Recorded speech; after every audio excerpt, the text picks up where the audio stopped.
Hello and welcome back to another episode of the Collective Fix podcast. This is your host, Brandon Bateman, and today I'm joined by Ken Barton. Ken, how you doing today? I am doing great. I thought you might like our new waterfall we installed in the Alpha headquarters. That's so funny. We were just joking about that. Everybody do not believe Ken. He's just trying to make it sound like they're cooler than they really are. He's at I Investor do all Show my in podcasts in Dallas. fancy hotels. That's all I do. Yeah, Like that's just yeah, I go specifically to the hotel to do this to look fancier while also wearing a t-shirt. So my yeah. strategy. Yeah, there you go. Well done.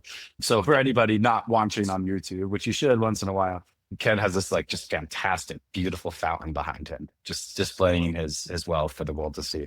So thank you for joining us, Ken. For people who don't know you, which was honestly me like a month ago.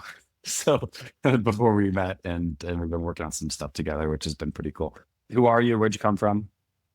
So I'm Ken Barton. I am from Orlando, Florida. I guess I'm a buyer. I've been buying for 7 years. Got into real estate investing just before the pandemic. Previous to that, if you look at my LinkedIn, I've been selling software for a decade.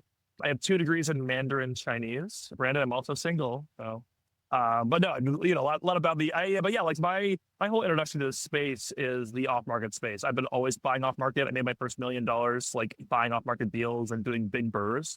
So yeah, like for me, I'm a buyer. Yeah, fair enough.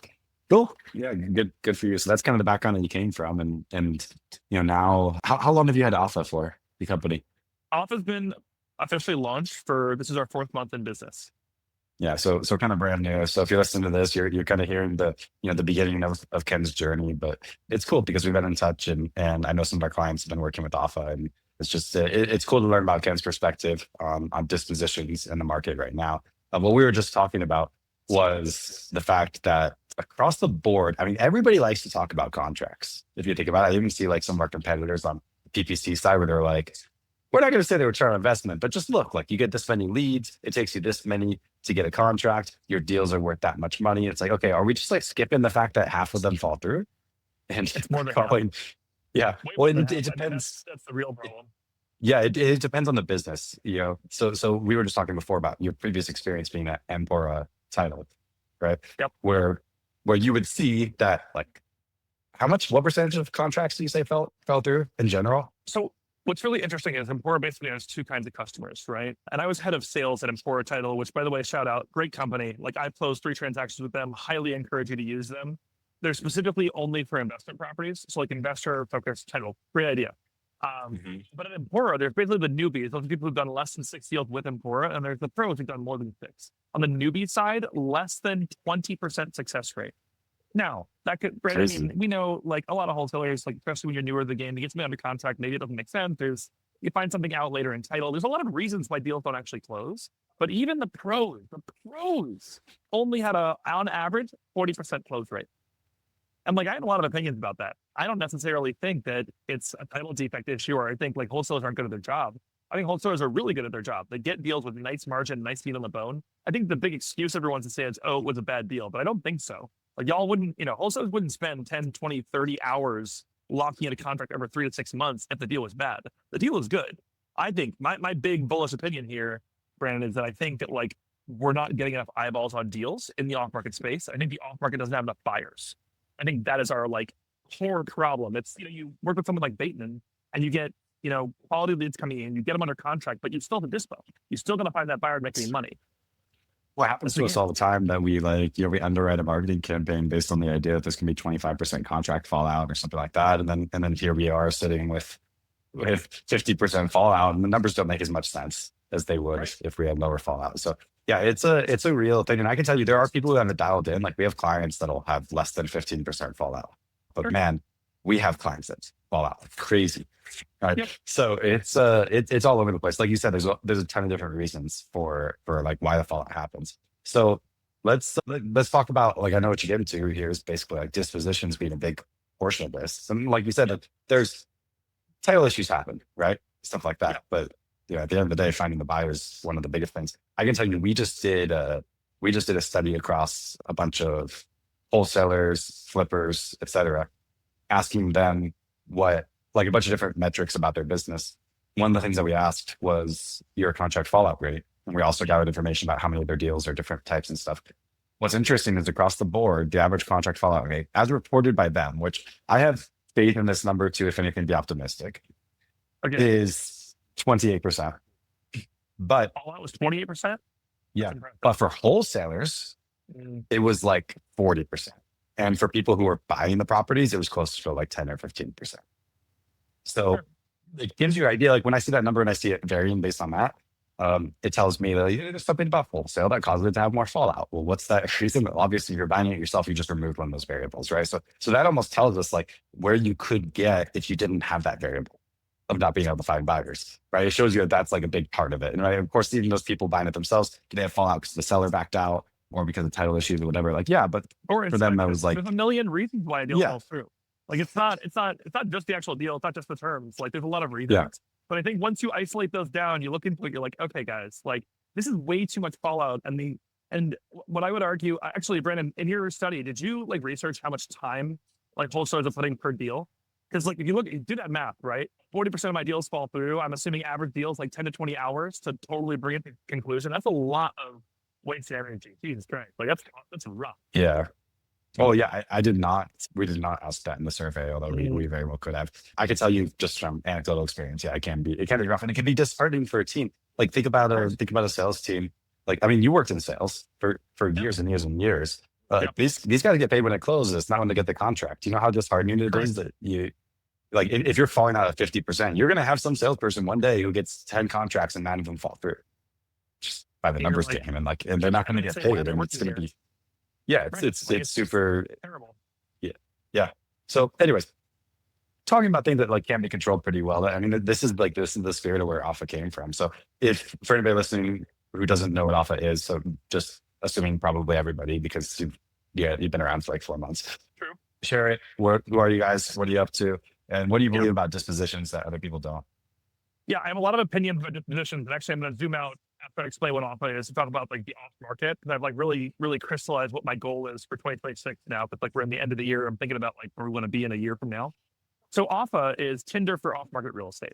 So it kind of depends who we're talking to because I know the Bateman audience is very much for wholesalers and sellers. I'll go there next, but let me start off with buyers. So guys, you heard that I'm a buyer, right? 56 stores. Most of my deals have been off market. I made a lot of money doing this. In my terms, I mean, it's humble beginnings, but like I did pretty well for myself. And generally, like I think the problem for a buyer standpoint is we can't see your deals. Like what I don't think wholesalers understand is how often you just like shovel the stuff to a buyer. You add someone to your email list. You just keep sending the exact, sending deals in a certain area. And then after a while, I unsubscribe to your email because these aren't in my buy box. Or maybe my buy box changes or something along those lines, right? And I did that flippantly. I'm not happy that I have to keep getting these emails and then I unsubscribe. And imagine how expensive that is for you as a wholesaler. That unsub or that like stop text is really expensive. But it's worse for me as a buyer because I'm like, ugh, now I have to go find like I have capital or I have friends that have capital. I want to go buy deals, but I can't access them. So like that's where this whole conversation came from. Like that's where my business concept of alpha came from. And so that's on like the buy side. It's literally Tinder. It's in both app stores. You can find it at offa.com or you can jump on the app store and try it. It's quite fun. It's literally location based. You can like swipe through deals. The algorithm learns as you swipe right. It learns, what you like to buy. As you swipe left, it learns what you don't like to buy. You swipe up to connect with the seller directly. That's it. Nothing about it's rocket science. It's just kind of fun. From the seller side, though, this is where it gets really interesting. So, Brendan, like you don't know me, but no one from your company does know me because I used to work at Empora Title. I was the head of sales there. And basically, I had, maybe your wholesalers have heard of me, but like I've talked to a lot of wholesalers. And over again, they said to me, Ken, I do not care about title. And I'm like, well, that sucks, but I'm trying to sell titles. And it's over and over. I don't care about title, Ken. All I care about is finding more buyers.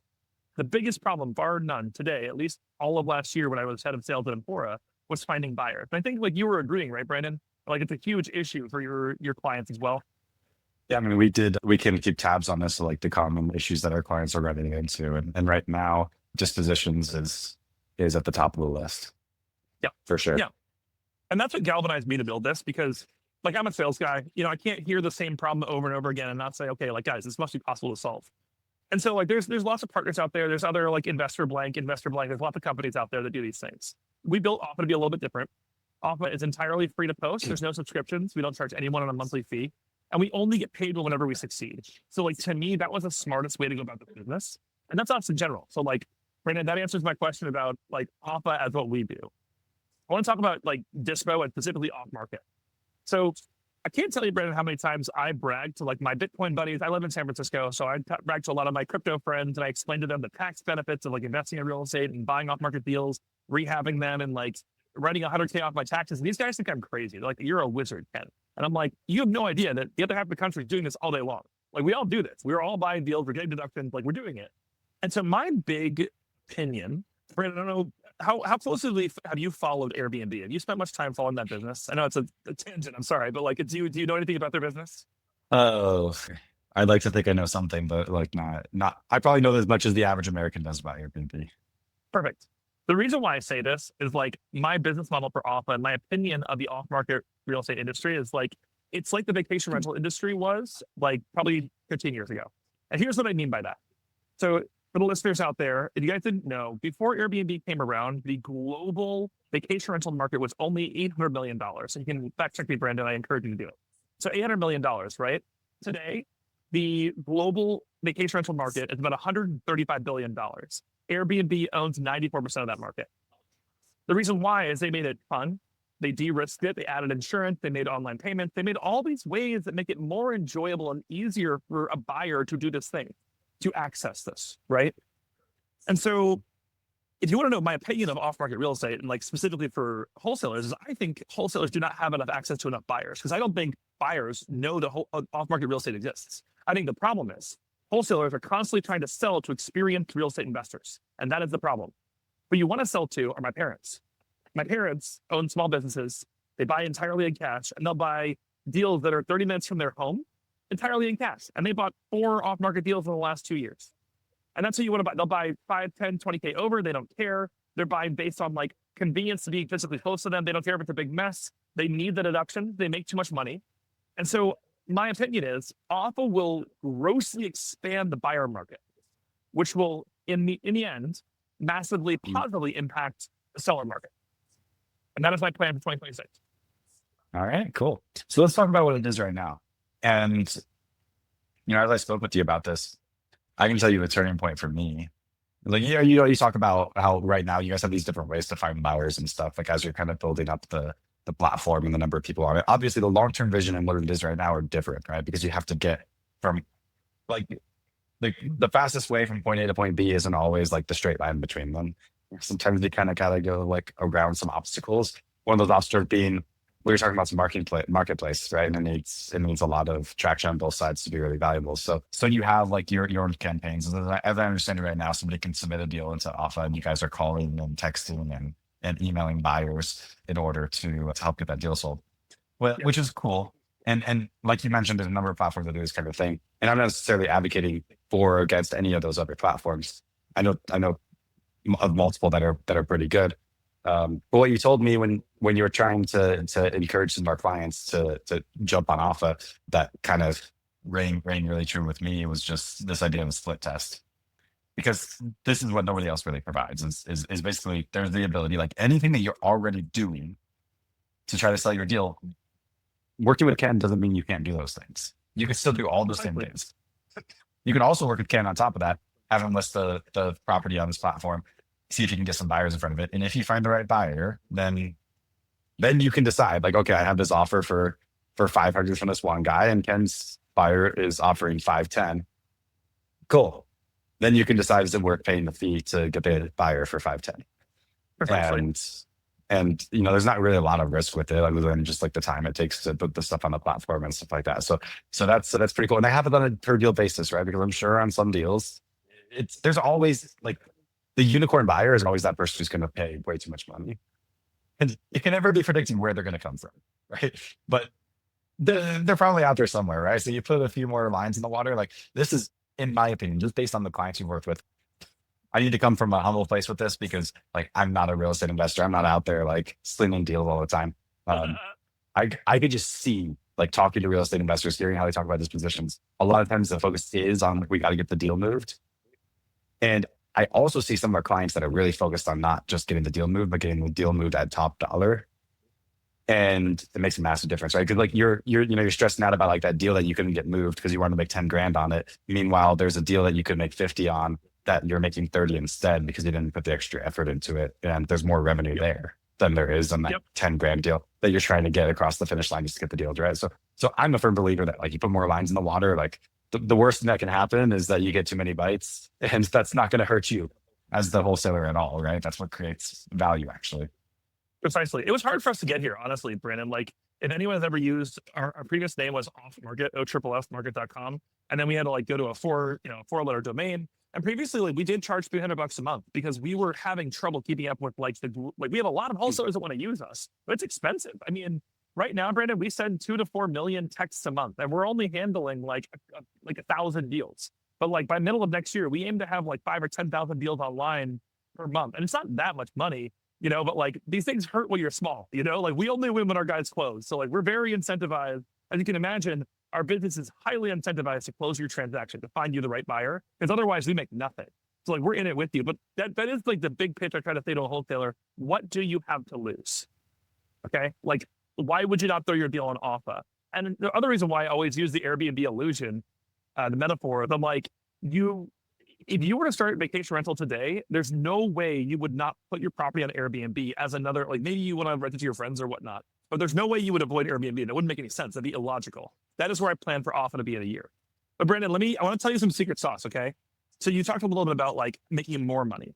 So I recently brought on a CTO, which I'm very happy about. Thank all the gods. Like I desperately needed someone to help me run my tech stack. I'm good, but I'm not great. And so he is killer. And so one of the things that him and I spent several hours on last week was parsing out the concept of smart pricing. And let me kind of pitch it to you, Brennan, because like, I don't think it's enough for a disposition platform because like people can hire a dispo guy, right? If you hire a dispo guy or girl or gal or whatever, you have to pay them a percentage. And like, there's a lot of solutions for dispo. So I think right now, as the need gets really hot, there's going to be one major player that wins, and I want it to be often. Here's our big pitch. Other than there's no cost, no expense, like go try it, split test us. Worst case scenario, we bring you a buyer. Like that's it. But what if we can make you more money? And here's the general concept, okay? So Brandon, you're not a wholesaler, but you understand the wholesale game. So you get a property under contract for 170. Let's say it's a 3-bed, 1-bath in Orlando, Florida, my home market, right? It's a pretty good deal. 170, right? You post an offer for 200. What's interesting about us is because we literally have an app where people are swiping, we know the behavior. We know when someone has a buy box in that area. We know how often the person spent. Like we have every bit of data about that buyer. We know a lot. We know if they're doing it more often. Like we've got a lot on the person. What that does for us is we don't have to send the same price to every buyer. And what I mean by that is like Amazon. Like whenever you buy toilet paper and I buy toilet paper, I guarantee you they're not the same price. They're probably a few dollars off because it's Amazon's job to make more money for its sellers because they make a percentage of sale. Same thing as Offa. So if you bring us that same deal, 170K under contract, 30K margin, that's your profit, and you list it for 200, we're going to show it to investor A at 200, investor B at 205, investor C at 210, and investor D at 215. Because we take on average 1% of the transaction when you close. So the 200K deal would be a 2K fee, right? If we win, right? My dream for us is we bring you offers at 210 and 215. We still made a little more money, but all that extra money is entirely profit for the wholesaler. And now we've earned your business. You got rewarded for split testing us. Because if you get the buyer from your own, if you're listing it for 200, you get your buyer from your own dispo network. Why would you go with Offa, right? Like you're going to make more money by selling it to your own guy, right? But we have to not only like reach par and deliver you a better buyer, but also at a higher price. And that is what we're doing. Yeah, no, that's really fascinating. So that's like in the pipeline, right? That's something you guys are working on. It's basically understanding buyer behavior. 30 days. Okay. Yeah. Understanding price discrimination a little bit. Yeah, it's really fascinating. I've always been really fascinated by that kind of stuff. I mean, there's elements of like how you could do that same kind of thing with ad platforms, stuff, which is like a big piece of our strategy for paid ads. Basically, understanding and adapting to individual users and how they behave, which is pretty cool. All right, is there anything else that you'd want to share with our audience? Ken, any other like dispo tips? Just picture I'm like this investor listening to this podcast and I'm just thinking like data dispositions is just my hang up right now. I'm making less per deal than I want to. I've got more deals falling through than I want to. I'm having to make price reductions left and right because I can't find buyers at the prices that I want to find them at. What's your advice? Honestly, I wish I had like better advice. I mean, like outside of Offa, so obviously split touch stuff, let us try your stuff, right? It is hard. Like I think the real job of wholesalers and sellers these days is to start building your own like buyers list and start collecting buy box information. I don't know. I don't have a secret sauce. Like this is one of the problems I was trying to solve when I worked at Empora. Is like I knew I could make more money and Empora could make more money if we could just close more transactions. But until we have like a better system, I see people posting on Facebook. Like I see people going to a lot of these RIA like meetups. I know that a lot of people are trying to do novations, and that's like changing a lot of states. And I just don't have I don't have a secret sauce for that. Like other than using our system, I wish I did.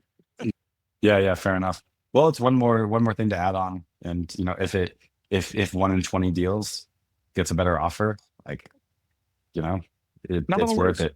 Assuming it's not ridiculously hard to go through the process. But we've had good feedback from our clients that have worked with you so far. So, anyways, definitely hit Ken up if you're interested in split testing this. What's the best way to get a hold of you, Ken? So I give everyone my personal cell phone number, which I know is crazy, Brandon. But I'm like, you know what? Reach the CEO. Like I'm small enough right now, I can do it. So you can go to our website. I run the live chat in the bottom right of our website with 2 other teammates, but I run it 7 days a week. So you can hit us up there. You can also text me 407-978-7064. And my email is ken@alpha.com. All right, cool. Thanks for coming on the podcast, Ken. And for everybody else listening, I will see you next week. All right. Thanks, guys.